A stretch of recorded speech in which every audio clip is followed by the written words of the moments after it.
me sipër, sepse qeveria e ka thënë prej ditës parë kryeministri dhe po të merrni atë sqarim që bëri kryeministri Rama të dielën. Me amendamentin 17 janë të njëjtat fjali. Në moment të dytë do t'ua shpjegoj edhe pse. Në pjesën e parë ka një keq kuptim, i cili do të lindi keq kuptim, do mundohemi që pas 3 javësh përsëri në Strasburg, në Komitetin Parlamentar të Stabilizimit dhe Asociimit ta sqarojmë. Nuk ekziston në Shqipëri një park kombëtar me emrin Vjosnart. Pra, tash është marrë nga Google Earth, por nuk ekziston sepse Google Earth i referohet, le të themi, një gjëje tjetër.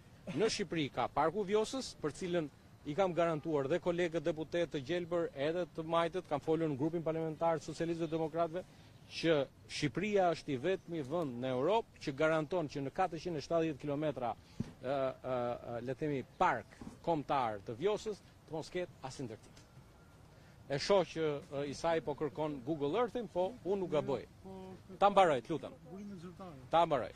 Mund t'i referohen të gjitha ligjeve që kemi ne për parqet kombëtare. Ndërkohë, në art pishporo është diçka tjetër. Dhe për këtë u kërkua që jo të kundërshtohej, por të zëvendësohej realisht.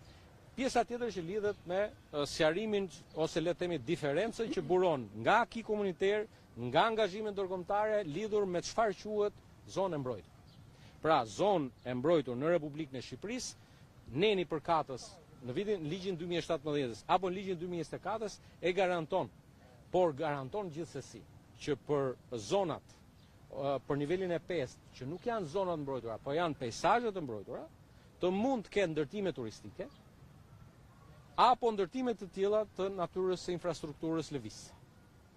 E përpasoj, rasti Zvërnecit është rasti tipik jo në Shqipëri, por që në çdo vend të Europës mund të ndërtohen ndërtime me qëllime turistike. Dhe ky është fakti. Megjithatë, për shkuar ke amendamentit dhe për shkuar tek ajo që publikisht kryeministri Rama e ka thënë, është që ne jemi në situatën që nuk ka një leje ndërtimi për investimin e Power Holding dhe pa mbaruar procesi i vlerësimit të ndikimit mjedis, nuk do të ketë le të themi, nuk do të ketë një proces pajisje me leje. Që do të thotë që unë jam shumë krenar që ne kemi pasur një rezolut me një shumicë 74%. 3/4 e Parlamentit Evropian, një institucion i rëndësishëm me kompetenca të reja, në kuptimin edhe të demokracisë direkte, sepse në fundit eurodeputetët janë ata që zgjidhen direkt. Kështu që kjo është e vërteta e gjithë diskutimit për rezolutën. Jemi të gatshëm kur të dojë opozita të bëjmë një diskutim për këtë çështje. Mendoj që në javën e ardhshme apo në javën pasardhëse ne do ta kemi diskutim, sepse është raporti i Këshillit Kombëtar të Integrimit Evropian. E përpasoj mund t'i bashkojmë së bashku edhe diskutimin për rezolutën, edhe raportin e Këshillit Kombëtar të Integrimit. Por në momentin që ti bën një kërkesë, vjen me kërkesën dhe thua, kërkoj informim të menjëhershëm ministrit jashtëm, pra të përfaqësuesit të qeverisë. Kryeministri ka autorizuar ministrin e jashtëm, zotin Hoxha, për të bërë informimin lidhur me konferencën e 8 të 26 majit, konferenca e 8 ndërqeveritare, e cila përmbylli IBAR-in dhe sa diskutime kam bërë me ju këtu, do miratohet IBAR-i, sa dyshime kishte Fiorella se nuk do miratohet IBAR-i, por IBAR-i, dëgjoni, respekti im për secilin për ju është maksimal, sepse kjo është detyrë e gazetarit. Gjithmonë pyesni, mos ma merr për keq. Dhe IBAR-i u miratua. Dhe sërim pak amendamente, ose ti ballat lutem. Ai ju ishit atje, nuk e qartësua dot me eurodeputetët përsa përket asaj pjese për vendosjen një moratorium derisa ligji ndryshimit e ligjit 24 të ligjit. Duhet ju sqaroj një. Jo thjesht për ta shpjeguar. Unë ua shpjegova dhe por e ri përsëris. Kur shkohet në seancë në Parlamentin Evropian, ndoshta jam duke menduar duhet ta kemi edhe ne këtu. Vjen një moment që nuk mund të riformulosh. Është o pro o kundër. Po të lutem se për këtë mos ma merrni, janë vitet e punës, ose jam më i mençur se ti. Po vitet e punës më bëjnë të tillë, ne mund të bëjmë edhe një amendament oral në salë. Në atje nuk bën dot amendament oral. Është. Dhe këtu kishte një, dhe prandaj me të drejtë nga ana e raporterit Hije, u propozua që amendamenti 17 të votojë fjali për fjali me qëllimin që të saktësoj kjo gjëja, ishte e pamundur dhe po ju them që kjo gjë është diçka, por ne mbështesim. Pra unë nuk po them që jam kundra. Unë po them që ajo që është pjesa dispozitivi i këtij amendamenti është fjalia 3. Pra dispozitivi në kuptimin e jurisprudencës gjyqësore. Pra të bëhet një studim i thelluar i ndikimit mjedis. Sa i përket monitorimit, në vlerësimin tim, monitorimi nuk i referohet zonave të cilësuara peizazhi mbrojtur. I referohet zonave mbrojtura. Dhe tjetra është që këtej e tutje, pra jo atyre që janë proces. Megjithatë, përtej kësaj, sepse në fund fundit është rekomandim, pra nuk është binding, pra nuk është detyruese, ju e dini që respekti ynë është maksimal ndaj Parlamentit Evropian. Edhe ato që janë detyruese po i marrim. Prandaj po ju them që përpara se të miratoj ky amendament, ka qenë Edi Rama, kryeministri i këtij vendi, që ka thënë nuk do të ketë ndërtim aty pa vlerësimin e pasojave të ndikimit në mjedis. Ka qenë i qartë, e ka thënë që ditën e parë, e ka thënë që para 6 muajsh. Por tani keni parasysh jemi në një fushat ku e vërteta është shumë e vështirë të lexohet, gënjeshtra i vjen vërdall globit, por megjithatë Mark Twaini e ka thënë shumë bukur atë që sa të shohet e vërteta të veshë pantallonat. Edhe dua të lidh sërish me këtë amendament, duke referuar që në atë amendament. Nuk po e bin dot zotin Zyrej, po. Dua vetëm ta shpjegoj. Përmendën deri 27 që ka të bëjë me kapitullin e Shqipërisë dhe me rrugën e Shqipërisë dhe Bashkimit Evropian. Falenderoj. Nëse ju nuk i sqaroni ata si thoni që janë pas sqaruar mirë, a mund të bllokohet Shqipëria për sa përket në rrugën e negociatorëve? Fiks, ke thënë atë që është edhe mesazhi i komisionit. Pra, komisionera Marta Kos ishte shumë e qartë në ato që tha. Ky është një element, ose ne themi kjo është pjesë e një kapitulli që është në proces. Kapitulli 27. Dhe zonja Kos i qetësoi të gjithë shpirtat e tazuar përveç në Tiranë. Lutem, përveç në Tiranë, sepse kush ka logjik duhet të trokiste zonja Kos. Të vetmi që duhet trokitën në shumicë ishim ne, dhe pastaj një pjesë e madhe që ju turrën është dhe një figurë që i bën biografinë të gjithë personazheve politike dhe filloi jo i vllai i zonjës këto historia komuniste. Zonja Kosta elementin thelbësor. Kapitulli 27 nuk mbyllet pa u sqaruar kjo gjë. Tani çfarë ka garanci më të madhe se sa kjo? Pra, ky është në atëherë le të presim gjithë qartësimet që do vinë. Nuk mbyllet kapitulli 27 pa këtë. Që në këtë moment mbyllet ky diskutim, sepse ju e dini gjithë që për të hyrë në Bashkimin Evropian ne do bëjmë gjithçka. Dhe antarësimi në Bashkimin Evropian vlen mbi gjithçka tjetër. Atëherë pala qeverisë, shumica qeverisë ka këtë angazhim. Për të hyrë në Bashkimin Evropian do kemi këtë. Bashkimi Evropian thotë bëni kujdes te kjo. Të dyja bashkohen dhe punojmë gjithë bashku për këtë.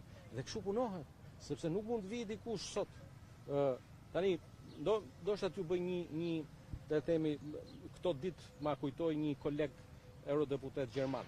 Kemi ja 40 vjet, fiks 40 vjet, bëhen vitin tjetër, apo tani janë bërë, që kur Strauss vizitoi Shqipërinë. Dhe në atë kohë Strauss erdhi me një ide shumë të madhe. Kemi 40 vjet që qajmë që pse nuk e bëm ato që na tha Straussi. Tani që ne të bëjmë të njëjtin gabim me këtë investim tani dhe të qajmë pas 40 vjetë pse nuk e bëm, një gjë do të jetë e qartë për gjithë. Që kemi humbur shumë mundësi të arta në të kaluarën tonë dhe kemi mësuar shumë nga gabimet. Edhe inati dhe urrëtia janë gjellë që hahen të ftohta, jo të nxehta. Dhe në këtë të nxehtë që shtohet me verën, njerëzit duhet kuptojnë që kjo shumicë është votuar në vitin 2025 me më shumë vota 856.177 vota. Son jam mirë me shifrat. Dhe kemi marrë këtë shumicë që Edi Rama, kryeministri i këtij vendi, të qeverisë vendin deri në momentin e procesit të antarësimit të Shqipërisë në Bashkimin Evropian, që është, le të themi, ai angazhimi ynë kryesor. Kështu që në këtë këndvështrim, çdo lloj forme proteste, e cila tani më nuk merret më me Zvërnecin, nuk merret më me zonën e mbrojtur Nart Pishporov, por dje pash dhe këtu jo për subjektivitetin e faktit që janë para mikrofonëve dhe janë para disa djemve vajzave që i respektoj maksimalisht. Por këtu të guxosh, të thuash një fjalë që je kundër protestës, këtu librin e shtëpisë ta marrin para mrapa. Më thonë shumë miq, por se poston çdo ditë ose pse mbani qëndrim çdo ditë për atë duke pa se ke disa dhjetra qindra sharës pa pagesë në rrjetet sociale. Por të guxosh të sulmosh ata që janë pushteti 4, që janë i paanshëm, mediat, nuk po flas për gazetarë që janë identifikuar me këtë lëvizje politike të protestës. Sepse në farë mënyrë kjo gjëja do të çojë në një lëvizje politike, është natyrshëm. Në të gjitha vendet që kanë ndodhur ngjarje të tilla, Rumania, Serbia, Bullgaria, në fund ka dalë një lëvizje politike. Dihet ajo është dialektike, por të shash gazetarët, të thyesh gazetarët dhe nuk e di kush e drejton Unionin, Unioni nuk është i juaj. Mendoj që le të themi gazetarët duhen respektuar për punën që bëjnë, rrinë me orë tëra, temperatura, pa fund e tjera. Faleminderit, flasim pra për politikë. Patjetër. Po jo vetëm ti që se ka. Jo, vetëm edhe një pyetje dhe pastaj ideja është sot do votohet amnistia penale dhe kodi rrugor. Amnistia penale kërkon 84 vota. Nga përgjigjet që kemi bërë janë të paktën janë 3 mungesa që janë evidente. Se ti detyrën time bën? Jo, po them unë kam bërë vetë, nuk po se detyrën tuaj. Don 84 vota, 80 mandate deputetësh keni në parlament. Plus 3 të partisë të mdoshës të cilët kanë qenë gjithmonë në krahun tuaj janë 83. Partia Demokratike tha që ne nuk e votojmë amnistin ditën e sotme. Ju po e shtyni që po prisni ndonjë. Është hera e parë në kaq vite që jam unë kuvend që nuk votohet amnistia nga Partia Demokratike. Jo se kanë një qëndrim, mendoj që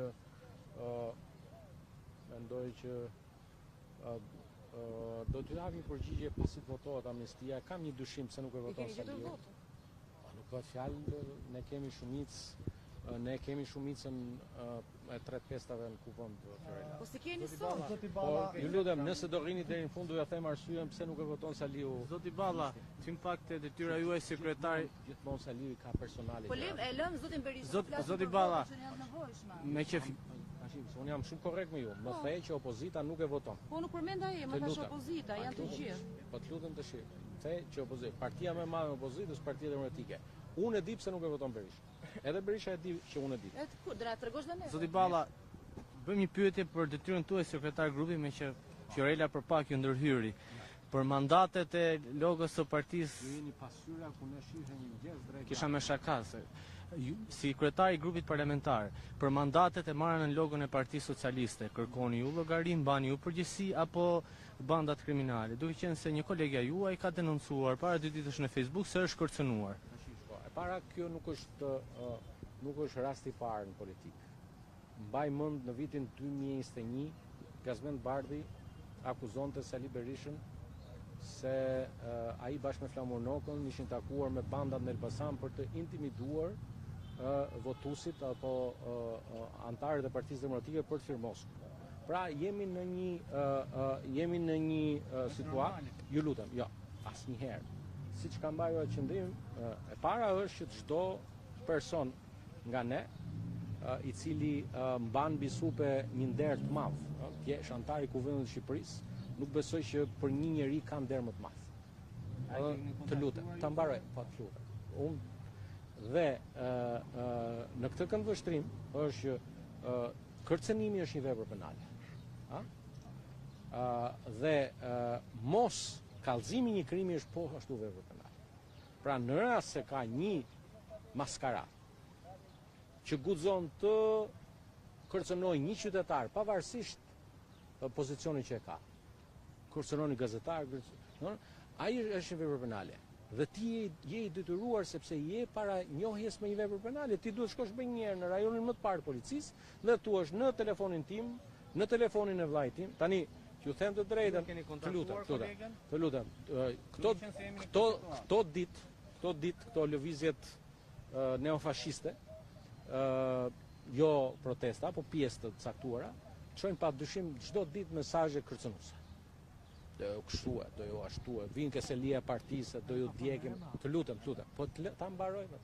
Dhe për emrat, nëse edhe këtë si fakt, nuk kam njëri, po më kanë thënë që është jam solidar me këdo që kërcënohet për shkak të funksionit që ka, por duhet ta fusim në hullin. Dhe mendoj që edhe sikur të mos jetë kështu, një hetim para prag duhet zhvilluar. Pra, edhe sikur personi me vetë iniciativë, ekziston dhe fillimi i hetimit me iniciativë. E nxis prokurin e Shkodrës në rastin fjalë, apo ta filloj një hetim të tillë. Sa i përket pjesës tjetër të pyetjes tuaj. Shko, unë jam bariu, në kuptimin në kryetari i grupit është bariu, dhe të lutem të mbaroj. Dhe më thoni që unë nuk kam një njoftim që një koleg para të më sjellë me shkrim ose një komunikim deri të premten kam pasur komunikim të ditët javën e kaluar sepse do ishim bashkë në një delegacion bashkë me kolege dhe megjithatë secili ka vendimarrjen e vet. Por të mos harrojmë që ne kemi mandate përfaqësuese, unë e them shpesh. Të gjithë ne, deputetët e Partisë Socialiste, jemi këtu sepse na kanë votuar votuesit e Partisë Socialiste. Dhe u them shpesh kolegëve më të rinj, edhe atyre që nuk janë deputet, por kanë një mandat përfaqësimi të Partisë Socialiste. Të shkojnë ta provojnë një herë pa grushtin dhe trëndafilin si dalin. Ajo tha do vinë në Tiranë me kmes dhe me kec, edhe do i sfidojë. Flasim për personazhe të cilët një pjesë janë të arrestuar dhe një pjesë janë denoncuar dhe për krime zgjedhore. Nuk ju bën përshtypje zoti Balla? Kam pasur një mik kaubojsin që erdhi atëherë këtu dhe pastaj iku dhe kur doli vetë e provoi se sa vota mori. Kështu që për mua tash unë kam vite në këtë punë. Një pyetje tjetër. Duke parë 2 operacionet e fundit të prokurisë së posaçme, ku prej kohësh në raporte ndërkombëtare Shqipëria është konsideruar si një lavatriçe e pastrimit të lekëve të drogës. Ndërkohë, kryeministri gjitha ato pretendime dhe shkrimet mediatike i ka cilësuar si pallavra. Pas këtyre 2 operacioneve, ku të paktën 500 milionë euro janë sekuestruar dhe duket qartë infiltrimi i parave të pista në sektorin e ndërtimit. Ju si majoran zoti Balla, si ish ministri i Brendshëm, sekretari i grupit parlamentar, a ndjeni ndonjë përgjegjësi për këtë situatë në këto vite? E para, të gjitha këto arritje të luftës kundër krimit të organizuar i kam paraqitur në Parlamentin Evropian si suksese të Shqipërisë. Dhe nëse ka një prej shumë arsyeve të vendimit me 74% Parlamentin Evropian, më shumë se çdo vend tjetër i rajonit në mbështetjet e Shqipërisë, është pikërisht këto rezultate. Por i dashur Klajdi, edhe kushdo tjetër, Shqipëria po e lufton krimin organizuar. Shqipëria nuk është si thuati që e ka lavatriç. Shqipëria është vendi më i bukur në Europë. Të lutem ta mbaroj. Po të lutem. Shqipëria është vendi më i bukur në Europë. Shqiptarët janë njerëz shumë punëtor. Shumica e shqiptarëve punojnë dhe jetojnë me djersën e ballit. Maskarënj dhe drur të shtrëmbur ka në çdo komb. Sa histori të tilla referohen çdo ditë në Policinë e Shtetit, në Guardia di Finanza e Italisë. Çdo ditë. Lutem, ne kemi punuar të dy së bashku kur unë isha ministri i Brendshëm. Të lutem. Dhe për shkak të e ndjek çdo ditë raportimet që bën në faqen e tij Facebook ministri i Brendshëm Pjandedosi. Edhe po ta shikoni ndiqen edhe ju, ke çdo ditë raportime të goditjes ndërlidhjes mes sipërmarrës caktuar me le të themi edhe me fenomenet pasimikora. Por 1, 2, 3 ndërtues nuk mund bëjnë pjesë të gjithë ata ndërtues tjerë. Në Shqipëri ka burra e gra, kompani, njerëz të cilët e kanë nisur nga zero dhe punojnë me punë të ndershme. nuk ka një ushtrim logjik. Lutem, nuk mund të lutem. Ekonominë duke normale sepse Shko. kjo që po them është paralajmëruar për vite. Ajo Adam Smithi që është themeluesi i doktrinës të kapitalizmit, e ka thënë shumë qartë që çështja e çmimeve është paracaktim që vjen mes ekuacionit kërkesë-ofertë. Dhe sa kohë që ka një kërkesë në rritje për të blerë apartamente dhe ju harroni një element. Një prej arsyeve të rritjes çmimeve në Shqipëri është dhe fakti që shumë qytetarë huaj po blen apartamente në Shqipëri. Dhe ky është i fakt. Por ndërkohë ju lutem, dhe ju keni një detyrë, domethënë heroike. Nuk duhet bërë pis Shqipëria, se t'ju them të drejtën jam ndier shumë i fyer, një koleg eurodeputet belg më vuri para doja çoj një revistë belge, e cila në faqet parë flamurin ton kuqezi e kishte bërë shkapën ton e kishte bërë të bardhë për shkak të le të themi të një pislëku për të identifikuar shqiptarët me veprat kriminale. Tani në çdo komb Italia ka historinë e vet me grupet kriminale. Çdo vend ka historinë e vet, por në ka një vend dhe këtu Spaku meriton një duartrokitje, meriton një falënderim. Në ka një vend ku një kohë ka shkurtër, që nga ngritja e prokurisë posaçme në 2019, kur filloi mandati i parë. Spaku po. Të lutem. Ju ndjeni përgjegjësi. Po Spaku është pjesë e shtetit shqiptar tash. Spaku është i Shqipërisë, Spaku, po të lutem, po sepse jo përkundër, jo unë nuk ndjej. Jo, unë nuk ndjej përgjegjësi, unë ndjej krenari. Se po mos ishte Partia Socialiste nuk do ekzistonte Spaku. Nuk do ekzistonin. Dhe duhet ta dinë dhe gjithë qytetarët shqiptarë dinë se sikur këtu ke kjo godina këtu. Mos jetë Partia Socialiste shumicë, nesër e shkojnë Spaku. Flasim pak për Partinë Socialiste. Po. Duhet të kuptojmë çfarë po ndodh me përsa këtë neomalsorës. A ka një përplasje të PS-s në Shkodër? A ju e keni bërë një analizë pse ajo ka marrë një vendim të tillë në mënyrë të papritur? O Fiorella, po pse me vërtet mendon që unë do të bëj analizë që një deputete e re e cila pa qenë anëtare e Partisë Socialiste u ftua atje pjesë e ekipeve tona një ditë bukur, pasi u mori dhe medaljen e falënderimin 35 vjetorin e partisë, tha që unë s'du të vi më në punë. Çfarë analize do të bëjmë për këtë? E mirë, kam një pyetje tjetër që pason. Edi Rama ka bërë gabim që i ka vendosur në listat të mbyllura apo në krye të listës disa njerëz pa angazhim apo të rinj të cilët nuk kanë kontribut në PS? Edi Rama ka shumë merita. Dhe një ndër meritat themelore të Edi Ramës, se tash këtu duhet i themi ca gjëra, është që i ka mbajtur dyert e Partisë Socialiste të hapura edhe për kontribute. I kam dëgjuar shumë, edhe ndonjë koleg që thotë shiko se është bërë gabim që një njerëz pa qenë antar i Partisë Socialiste vjen të bëhet deputet. Por mos harroni një element thelbësor. Ne kemi thënë prej vitit 2017, pasi i zbuam antarët e koalicionit qeverisë në cilin bënin pjesë, ndërtuam një raport me qytetarë. Pra, ndërtuam një koalicion me qytetarë. Prej 2017-ës, ne nuk kemi bërë as aleancë, as i forcë politike, por qeverisim vetëm. Kemi fituar vetëm dhe qeverisim vetëm. Dhe këtë aleancë e kemi lexuar edhe si një instrument ku ftohen të bëhen pjesë edhe ata që nuk janë pjesë të antarë të Partisë Socialiste. Kështu që ky është argumenti im. Pra, zonja në fjalë, që vjen që sa qeshara, ti je rregull valla, ti je hajde miga. Jo, po na filmon tu që ne ju keni po harxhoni kaq shumë kohë këtu dhe ai po pret atje që pret radhën. Urdhëro. Po. Tani më që ajo nuk ka bërë një shkresë zyrtare për të larguar, që thoni vetëm në rrjetet sociale ka bërë. Ju pse nuk merr një veprim për ta larguar nga grupi? Po prit po është vetë për ashtu, jo, po duhet një veprim zyrtar. Para është, veprimi zyrtar është tani ju e dini që në rregulloren e kuvendit edhe në rregulloren e grupit parlamentar të Partisë Socialiste, njerëzit duhet të njoftojnë zyrtarisht.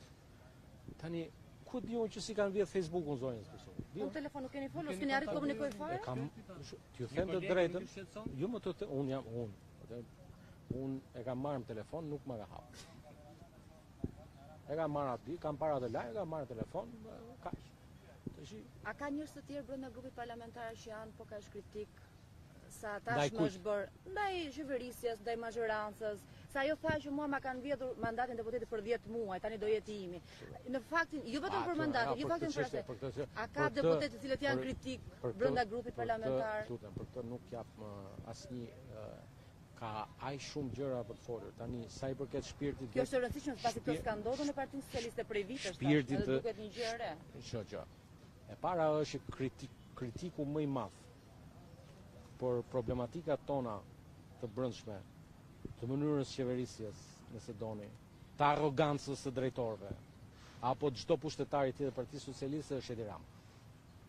Nuk ke një kongres Partisë Socialiste në tonë nga 2013 në këte, që Edi Rama të mos jetë kritikuesi kryesor i këtyre fenomenave. Edhe unë kam bërë një gjë të tillë dhe shumë kolegë tjerë bëjnë një gjë të tillë.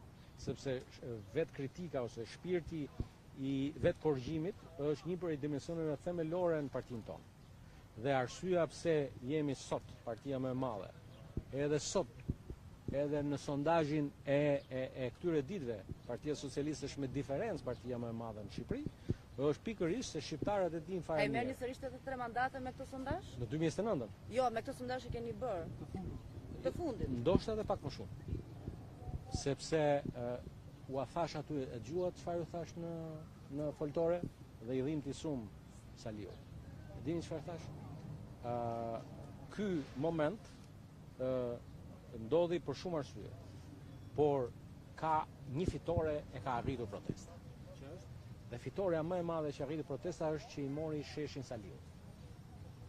Ja mori sheshin Saliut sepse ishte një turp. Sa mori dhe Partia Socialiste, ju dini dot ju zoti Balla dhe kryeministri aty në shesh tani? Dëgjoj, mua më pëlqen shumë sepse në fakt mu mbyll një rubrikë dhe mu hap një tjetër në Facebook, se mu mbyll rubrika e krushve. Po ca ditësh të punonte kamera për krushit e tjerë. Jo, shiko, e para është ty të lejohet të bësh komente se thyen statutin.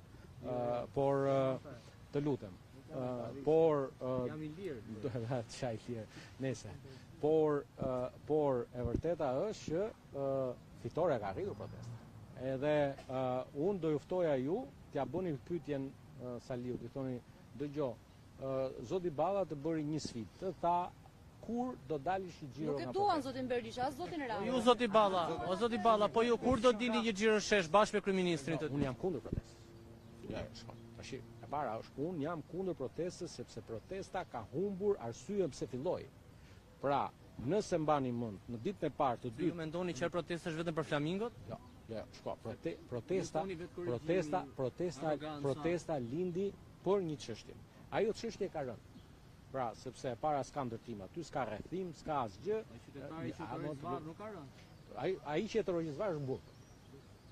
Po pra, tani, se janë dhe këto goca tu të bën temë dhe llaf tash. Unë po them që se po na vjen gonshej. Jo, pizza tash. Kështu që në këtë këndvështrim mendoj që ne kemi të drejtë. Pra, ne jemi këtu, ky është pozicioni jonë. Pse them? Sepse ju thoni që protesta nuk e do zotin Berisha, edhe zotin Rama. Patjetër, zotin Rama. Dhe ndërkohë punojësit e syrit me që jemi këtu, apo deputetët e Partisë Demokratike i ke te protesta. Janë dy gjëra që nuk shkojnë. Ato ndoshta nuk edhe Greta Sakaj Çerkora, se vetëm ti